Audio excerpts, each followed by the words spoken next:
বাসার সবাই আজকে এই ভর্তাটা পেয়ে ভাতের সাথে আর কিছুই নিল না। এই ভর্তা দিয়েই সবাই পেট ভরে ভাত খেয়েছে। এই ভর্তাটা এত বেশি মজা, অনেক দিন পর আমি এই মজার ভর্তাটা বানালাম। আর এর জন্য আমার অনেকগুলো শুকনা মরিচ দরকার পড়েছিল, এগুলো আমি পানিতে ভিজিয়ে রাখলাম।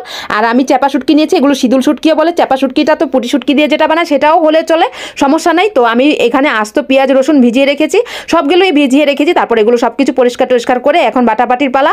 তো যাই হোক, আমি কখনো ব্লান্ডার ইউজ করি না, সবসময় আমরা পাটাতে ইউজ করি। পাটাতে ভর্তা মানে অন্যরকম স্বাদ, ব্লান্ডারে কখনো কোনো কিছুই ভালো লাগে না। আর এগুলো সব কিছুই আমি এখন কাঁচা বাটবো, তারপর আমার বাকি কাজ। আর অবশ্যই পুরো ভিডিওটি দেখবেন, তাহলে এই ভর্তার আসল মজাটা মানে বুঝতে পারবেন যে এই ভর্তাটার আসল মজাটা কি। আর অবশ্যই একটা আমার চ্যানেলটিতে সাবস্ক্রাইব করে দিবেন যদি ভালো লাগে, অবশ্যই সাবস্ক্রাইব করার অনুরোধ রইল। যদিও আমি ভালো মানে জানি না ভালো হয় কি না, তা আপনাদের কাছে ভালো লাগলেই আমি খুশি। আর অবশ্যই লাইক দিয়ে কমেন্ট করবেন কেমন হয়েছে আমার আজকের এই ভিডিওটি, আজকের এই ভর্তার রেসিপিটি। তো এইদিকে সব কিছু আমি ভালো করে মিহি করে বেটে নেওয়ার চেষ্টা করছি, যতটুকু পারি ততটুকু মিহি করার চেষ্টা করছি। যেহেতু আমি আবার এটা পেঁয়াজে একটা বাগার দিব আর দুই একটা উপকরণ দিব শেষে, অবশ্যই পুরো ভিডিওটি দেখবেন, অনেক বেশি মজা এই ভর্তাটি। তারপর সব কিছু একে একে বেটে নিচ্ছি। আর আমি অনেক মানে ভয় পাচ্ছিলাম যে বৃষ্টি শুরু হয়নি, শুরু থেকে ওয়েদারটা অনেক খারাপ ছিল। তো বৃষ্টি তো শুরু হয়ে গেছে, তো সব কিছু আমি এক পাশ করে চাপিয়ে দিয়েছিলাম, কারণ আমি অপেক্ষা করছিলাম কখন আবার ভিডিওটা শুরু করব। তো বাকি ভিডিও শুরু করার মতো আর অবস্থা হয়নি, অনেক লেট হয়ে যাচ্ছিল, দুপুর টাইম পার হয়ে যাবে এমন অবস্থা। পরে তো আবার নামাজ পড়তে হবে, মানে অনেক কাজ পড়ে আছে, মানে গোসল করতে হবে, নামাজ পড়তে হবে। এর জন্য মানে আমরা আগেই সব কিছু করে নিলাম। আমার কাকি এসে বললো যাও আমি বেটে দিই সব কিছু। তো উনি একটু হেল্প করলো, সব কিছু বেটে বুটে দিল বাকিগুলো।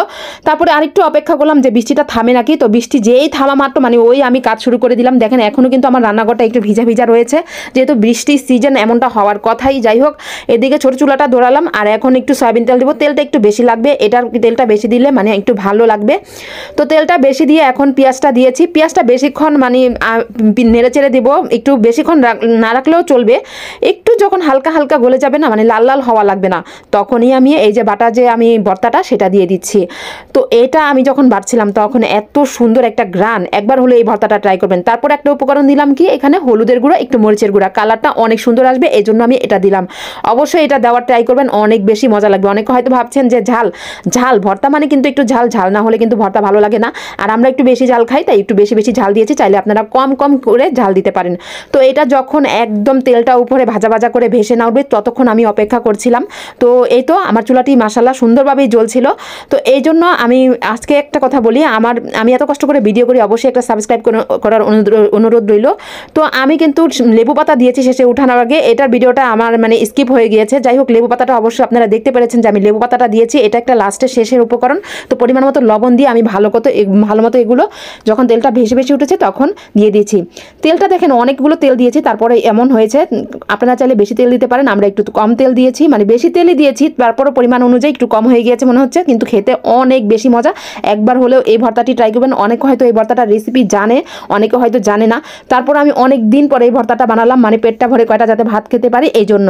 আমার আজকের ভিডিওটি কেমন হয়েছে অবশ্যই কমেন্ট করে জানাবেন। আর আমার আজকের এই ভর্তা রেসিপিটা কেমন হয়েছে অবশ্যই জানাবেন। সবাই ভালো থাকবেন, সুস্থ থাকবেন, স্বপ্নের পথে পাশে থাকবেন। আমি যাতে নতুন সুন্দর রেসিপি নিয়ে আসতে পারি, আপনাদের জন্য দোয়া করবেন।